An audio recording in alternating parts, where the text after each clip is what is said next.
တက်ကာယဒိဋ္ဌိငါသူတစ်ပါးယောက်ျားမိန်းမရှိတယ်ဆိုတဲ့အစွဲကိုဖြုတ်ထားနိုင်မှသာဝေဒနာခံစားရတဲ့အခါငါနာတယ်ငါခံစားရတယ်ဆိုတဲ့အစွဲမပါပဲဝေဒနာရဲ့ဖြစ်ပျက်သဘောတသက်ကိုစင်ကြယ်စွာရှုမြင်နိုင်မှာဖြစ်ပါတယ်တက်ကာယဒိဋ္ဌိပြုတ်ခြင်းနဲ့ဝေဒနာကိုရှုမြင်ဖို့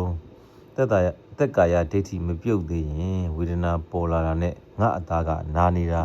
ငါစိတ်ညစ်တာဆိုပြီးဒိဋ္ဌိနဲ့တဏှာကချက်ချင်းဝင်ပူးတတ်ပါတယ်ဒိဋ္ဌိဖြုတ်ထားနိုင်ရင်တော့စိတ်ကခန္ဓာကိုယ်နဲ့နာကျင်မှုကိုဘေးကနေကြည့်နေတဲ့သက်သေ observer လို့ဖြစ်သွားပါတယ်ဝေဒနာဟာငါမဟုတ်ဘူးစိတ်ဟာလည်းငါမဟုတ်ဘူး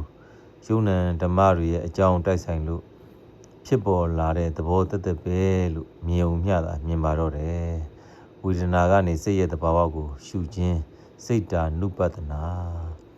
ဝေဒနာဖြစ်ပြီးပြတ်သွားတာကိုတစိုက်မတ်မတ်ရှုမှတ်နေရင်ကနေအရှင်ရရလာတဲ့အခါဝေဒနာကိုသိနေတဲ့သိစိတ်ရဲ့သဘာဝလက္ခဏာစီကိုအာယုံကကူးပြောင်းသွားပါတယ်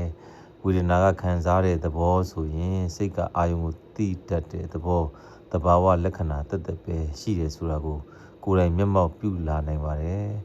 ဝေဒနာချုပ်ရင်သိစိတ်လည်းချုပ်ပြတ်သွားတာကိုတစ်ဆက်တည်းမြင်လာရပါတယ်ဝေဒနာနိရောဓတဏှာနိရောဓပရိစ္ဆသမုပ္ပါဇဝိုင်းယဝေဒနာပစ္စယတဏှာဝေဒနာကြောင့်တဏှာဖြစ်တယ်ဆိုပေမဲ့အခုလိုဖြစ်ပြရှုပြီးတက်ကာယဒိဋ္ဌိကင်းနေတဲ့အတွက်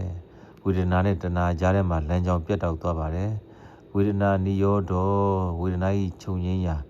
ဝေဒနာကိုငါမဟုတ်ကြောင်း